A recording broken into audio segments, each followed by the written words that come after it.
Am I doing the right thing, funding another round? Unless you've got the money, you can't have a baby. I could throw everything that I have at this.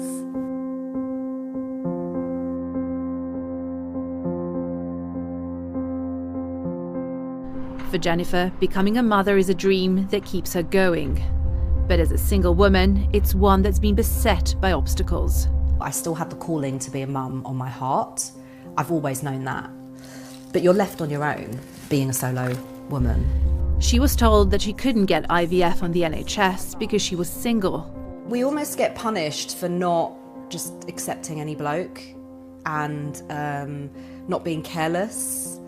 I do sometimes go, if I'd been a bit more frivolous in my younger life, then at least I'd have a child. But after years of pushing, she finally got just one round of IVF. From the time when I went to my GP initially, just to get some exploratory tests, it's actually been eight years to the point of getting IVF. And it was like pulling teeth at every stage. Jennifer finished her round just days before turning 43, the cut-off age for any further NHS fertility treatment in her area. But it failed. And now she's spending thousands on IVF abroad. I was just fed up with the UK. It just felt like I wasn't going anywhere. She's among a rising number of women choosing to take on solo parenthood. Between 2019 and 2021, there was a 44% rise in the number of single women doing IVF, but their access to NHS-funded treatment is far more restricted than for couples. Georgie's now a new mum, but she's not sure that would have happened had she relied on the health service.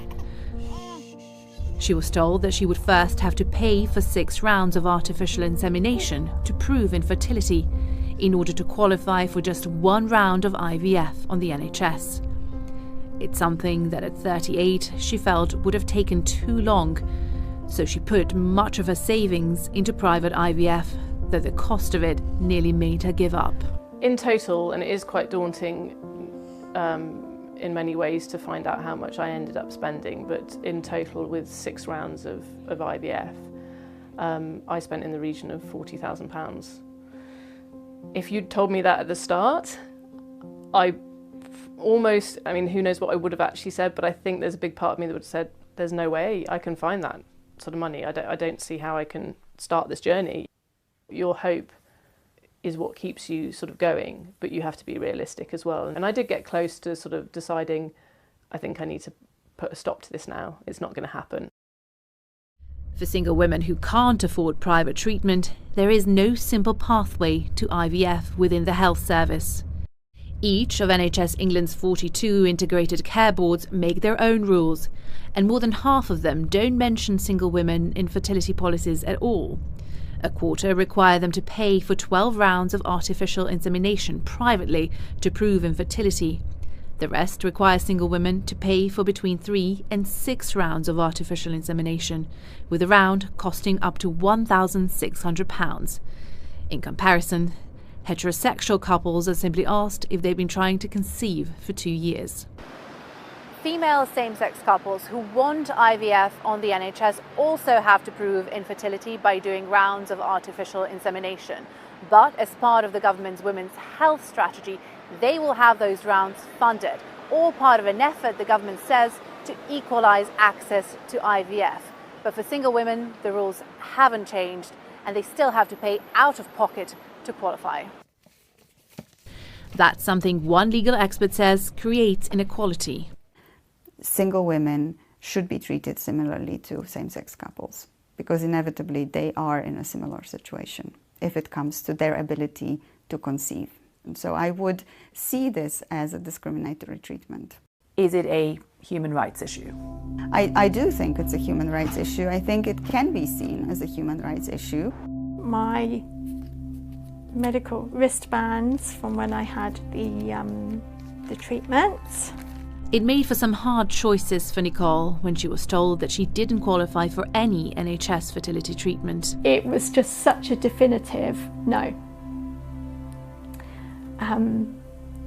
And I had expected maybe something, that we'd explore it a little bit more. There'd be more explanation around the funding, but it was just a no.